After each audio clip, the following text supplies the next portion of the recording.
جیسے کہ neuro science یعنی کہ دماغ کی سائنس میں ترقی ہو رہی ہے، سائنسدانوں نے یہ دیکھا ہے کہ جتنے ہم میں اچھے اخلاق ہوں گے اتنی زیادہ ہماری ذہنی صحت بہتر ہوگی۔ یہ دیکھا گیا ہے جن لوگوں میں شکر گزاری کی عادت ہوتی ہے ان کی زندگیاں خوشی سے گزرتی ہیں اور ان کی زندگیاں لمبی ہوتی ہیں۔ پھر یہ بھی دیکھا گیا ہے کہ جو لوگ شکر گزاری کو اپنا تیرا بنا لیتے ہیں وہ بیماریوں کا علاج بڑی بہادری سے کرتے ہیں اور وہ بیماریوں کے دوران تھوڑا سفر کرتے ہیں۔ امام الزمان حضرت مسیح موعود علیہ الصلوۃ والسلام نے ہمیں سمجھایا ہے کہ اگر ہم اپنی کسی بہن یا بھائی کی کمزوری دیکھیں تو 40 دن تک ان کے لیے رو رو کے دعا کریں۔ السلام علیکم ورحمۃ اللہ وبرکاتہ۔ الفضل کی ہیلتھ پوڈ کاسٹ کے ساتھ حاضر ہیں۔ پچھلی قسط میں ہم نے ذہنی صحت کے متعلق گفتگو کی۔ آج اس سلسلے کی دوسری قسط میں ڈاکٹر امت الرزاق کارمائیکل صاحبہ سے بات کروں گی۔ السلام علیکم ڈاکٹر صاحبہ۔ وعلیکم السلام ورحمۃ اللہ وبرکاتہ۔ ڈاکٹر صاحبہ، آپ ہمیں آج بتائیں کہ انسان کے اخلاق اور اس کی عادات اس کی ذہنی صحت پر کس طرح اثر انداز ہوتے ہیں؟ یہ آپ نے بہت ہی اہم بات کی ہے۔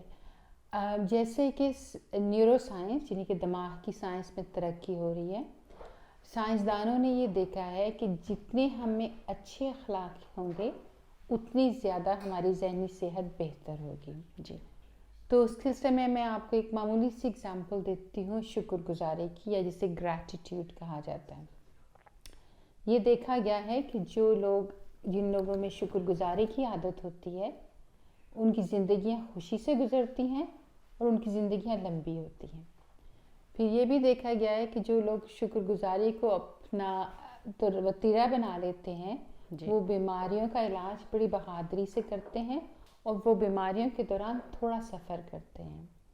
اور اس سلسلے میں ایک بہت ہی شاندار ایکسپیریمنٹ میں نے پڑھا کہ انہوں نے دکھایا کہ اگر کچھ لوگوں سے کہا کہ آپ جو ہیں وہ شکریہ کا خط لکھیں کسی کو جس نے آپ کے ساتھ کوئی اچھا کام کیا ہو، پھر جا کے انہیں دیں، اور پھر انہوں نے دیکھا سائنسدانوں نے خوشی میجر کی دماغ میں، جس نے خط لکھا تھا اس کی، جس کو ملا تھا اس کی، اور جو لوگ دیکھ رہے تھے۔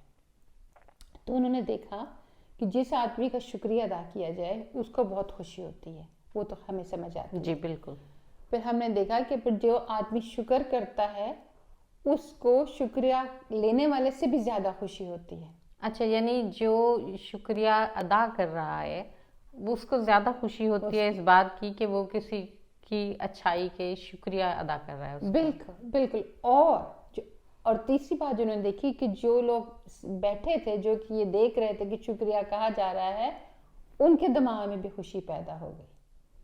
یہ تو بڑی انٹرسٹنگ بات آپ نے ہمیں بتائی۔ جی بالکل۔ تو تبھی تو ہمارا مذہب جو ہے وہ شکر گزاری کی بے حد زیادہ تعلیم دیتا ہے۔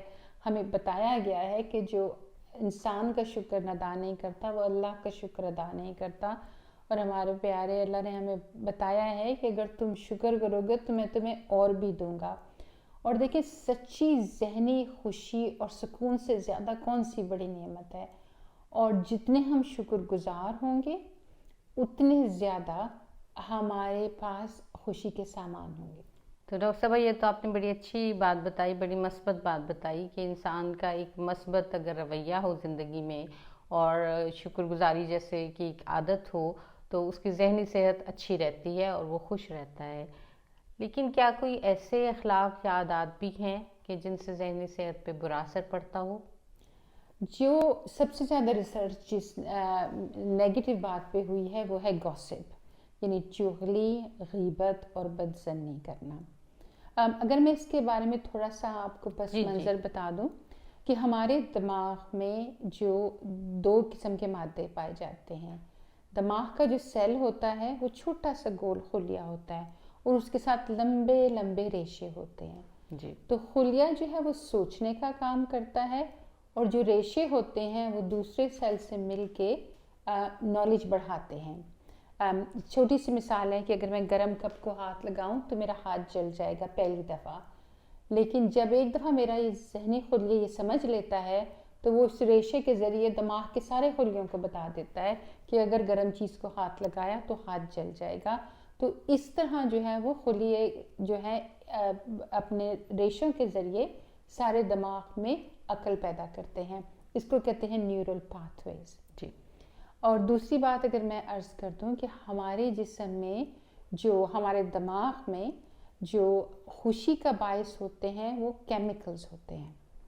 تو جو چھوٹی شارٹ ٹرم خوشی ہوتی ہے وہ ڈوپامین اور آکسیٹوسن سے ہوتی ہے, اور جو لانگ ٹرم خوشی یا طمانینت یا لمبا سکون جو ہے وہ ہمیں ملتا ہے اینڈورفن سے اینڈ سیروٹونن سے. اور جتنے زیادہ یہ کیمیکل خوشی کے نکلیں گے اتنے زیادہ پاتھ وے بنتے چلے جائیں گے. تو ہمارے سائنسدانوں نے یہ دیکھا ہے کہ جب کوئی گوسپ کرتا ہے یعنی کسی کے بارے میں چغلی, بدظنی یا غیبت کرتا ہے تو شروع میں تو تھوڑی سی ڈوپامین نکلتی ہے کیونکہ انسان سمجھتا ہے کہ میں شاید اس سے بہتر ہوں, دوسرے کا مذاق اڑاتا ہے تو اس سے ڈوپامین ملتی ہے. ڈوپامین ہٹ کا مطلب یہ ہے کہ اس سے پھر انسان ایڈکٹیو ہو جاتا ہے, اس کا دل کرتا ہے میں اور ایسی باتیں کروں, تو اور اس کا دل کرنے کو کرتا ہے. پھر ہم نے دیکھا ہے کہ جب غیبت کی جاتی ہے تو پھر ذرا 2 بندے 3 بندے اور بعض اوقات عورتیں مل بیٹھتی ہیں تو اس میں ذرا سوشل سٹیٹس بڑھ جاتا ہے, تو اس سے آکسیٹوسن کا جو ہے وہ بڑھ جاتی ہے. تو جب یہ خوشی کے ہارمون نکلتے ہیں تو پھر دماغ سمجھتا ہے کہ خوشی اسی میں ہے, اور پھر نیورل پاتھ وے بن جاتے ہیں. تو نیورل پاتھ وے ایسے بنتے ہیں کہ پھر انسان ہر چیز کا منفی پہلو لیتا ہے, ہر چیز کو منفی نظر سے دیکھتا ہے, ہر ایک پہ شک کرتا ہے اور ہر بات میں بالکل نیگیٹیوٹی ڈھونڈتا ہے. تو آپ کا مطلب یہ ہے کہ جب یہ شروع کیا جائے ایسے گوسپ کرنے کی عادت انسان میں پڑے تو شروع میں اسے خوشی اور سکون کا احساس ہوتا ہے, لیکن آہستہ آہستہ وہ احساس ختم ہو جاتا ہے اور انسان کی جو اپنی ذات ہے اس میں منفی پہلو زیادہ آ جاتا ہے. بالکل ٹھیک کہا آپ نے. اور معاملہ صرف یہیں پہ ختم نہیں ہوتا, پھر یہ ہوتا ہے کہ دماغ کا جو اگلا حصہ ہوتا ہے پری فرنٹل کارٹیکس, جو کہ ایگزیکٹو فنکشن یا مورالٹی, اخلاقیات اور اچھی سوچ سے جس کا تعلق ہے, وہ آہستہ آہستہ کمزور ہونا شروع ہو جاتا ہے. اس طرح دماغ کا حصہ ہپوکیمپس جس کا تعلق یادداشت سے ہوتا ہے وہ بھی کمزور ہو جاتا ہے, اور دماغ کا حصہ امیگڈلا جس کا تعلق پریشانی اور دکھ اور اسٹریس سے ہوتا ہے وہ زیادہ بڑھ جاتا ہے. تو ایسی صورت میں انسان جو ہے وہ آہستہ آہستہ انگزائٹی اور ڈپریشن کا شکار ہو جاتا ہے. تو یہ ایک چھوٹی سی گوسپ جس میں شروع میں تو تھوڑی سی خوشی مل گئی, پھر بعد میں وہ انسان کا دماغ ہی بدل دیتی ہے. تو آپ کا مطلب ہے کہ جو لوگ اس طرح غیبت اور چغلی کرنے لگ جاتے ہیں وہ آہستہ آہستہ اپنی ذہنی صحت کو متاثر کر لیتے ہیں اور ذہنی بیماری کا شکار ہو سکتے ہیں. جی بالکل. تبھی تو اللہ تعالیٰ نے ہمیں اتنے سخت الفاظ میں غیبت کرنے سے منع فرمایا ہے کہ یہ ایسے ہے جیسے کہ اپنے مردہ بھائی کا گوشت کھایا جائے. ڈاکٹر صاحبہ یہ بڑی خطرناک بات ہے اور بڑی پریشان کن بات ہے, لیکن یہ بھی دیکھا گیا ہے جب عورتیں کسی محفل میں بیٹھتی ہیں تو کسی تیسری خاتون کی بات شروع ہو جاتی ہے جو وہاں نہیں ہوتی, اور عام طور پر ہمدردی کے رنگ میں ایسی باتیں کی جاتی ہیں جو کہ چغلی کا رنگ رکھتی ہیں اور جو خاتون موجود ہیں ان کے لیے تکلیف کا باعث بن سکتی ہیں وہ باتیں. تو اس کے متعلق آپ کیا کہیں گی؟ دیکھیں, اللہ تعالیٰ ہماری نیت کو جانتا ہے, اور اس سلسلے میں ہمیں بہت ہی پیاری تعلیم دی گئی ہے. ہمارے امام الزمان حضرت مسیح موعود علیہ الصلوۃ والسلام نے ہمیں سمجھایا ہے کہ اگر ہم اپنی کسی بہن یا بھائی کی کمزوری دیکھیں تو 40 دن تک ان کے لیے رو رو کے دعا کریں. دیکھیں 40 دن میں کتنے اسٹرانگ نیورل پاتھ وے بن جائیں گے. ہم اسی کے لیے روئیں گے نا جس کے لیے ہم پیار کرتے ہیں, جس کا ہم خیال کرتے ہیں. تو 40 دن میں جب اتنے اچھے نیورل پاتھ وے بن جائیں جس میں دوسرے کے لیے ٹینڈرنیس ہو, محبت ہو, پیار ہو, سچی ہمدردی ہو کہ ان کی کمزوری دور ہو جائے, تو پھر ان سے بات کریں گے تو اللہ تعالیٰ اس میں بہت اثر رکھ دے گا. اور یہ بہت ضروری بات ہے کہ ہم اس گوسپ, غیبت یا چغلی کو معمولی کمزوری نہ سمجھیں. یہ بہت خطرناک اخلاقی کمزوری ہے جس سے کہ دماغ بالکل خراب ہو سکتا ہے. جی ڈاکٹر صاحب، آپ نے بہت اچھی بات بتائی کہ انسان اپنی اخلاق اور اپنی عادات کی وجہ سے اپنی ذہنی صحت کو خود ہی خراب کر سکتا ہے، اور ایسے صورتحال سے بچنا ہم سب کے لیے بہت بہت ضروری ہے۔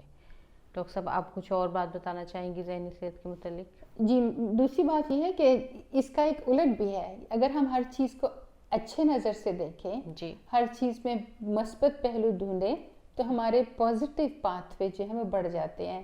تو جیسے کہ حضرت مسیح موعود علیہ الصلوۃ والسلام نے ہمیں بتایا ہے کہ حسن ظن کی اللہ خود حفاظت کرتا ہے۔ جی تو جب ہم دوسرے پہ اچھا ظن رکھتے ہیں، دوسرے کے بارے میں اچھی امید رکھتے ہیں، اچھے خیالات رکھتے ہیں، تو ایک تو ہماری اپنی ذہنی صحت بڑھ جاتی ہے۔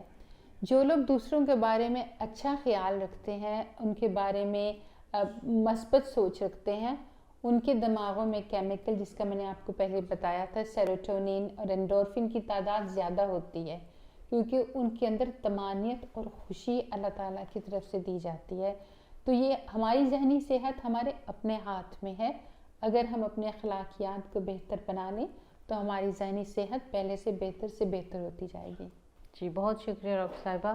ناظرین، آج ہم نے ذہنی صحت کے متعلق دوسرا پروگرام کیا، اور ڈاکٹر صاحبہ نے ہمیں بتایا کہ اپنی ذہنی صحت کو بہتر بنانے کے لیے ہمیں اپنے آپ میں ایک مثبت تبدیلی پیدا کرنی چاہیے، اور چغلی، غیبت اور گوسپ جیسی بری عادتوں سے خود کو بچانا چاہیے۔ جزاک اللہ ڈاکٹر صاحبہ، بہت شکریہ۔ السلام علیکم ورحمۃ اللہ وبرکاتہ۔ اگر ہمارے کسی پیارے یا دوست یا جماعت کے ممبر کو کوئی سیریس بیماری ڈائگنوز ہو جائے، تو ہم کیسے ان سے بات شروع کریں؟ کیونکہ آف کورس ہم سارے ڈرتے ہیں کہ ہم ان کا دل نہیں توڑنا چاہتے، ان کو تکلیف نہیں پہنچانا چاہتے، پر ہم انہیں سپورٹ بھی کرنا چاہتے ہیں۔ تو ہم بات کرنی کیسے شروع کریں؟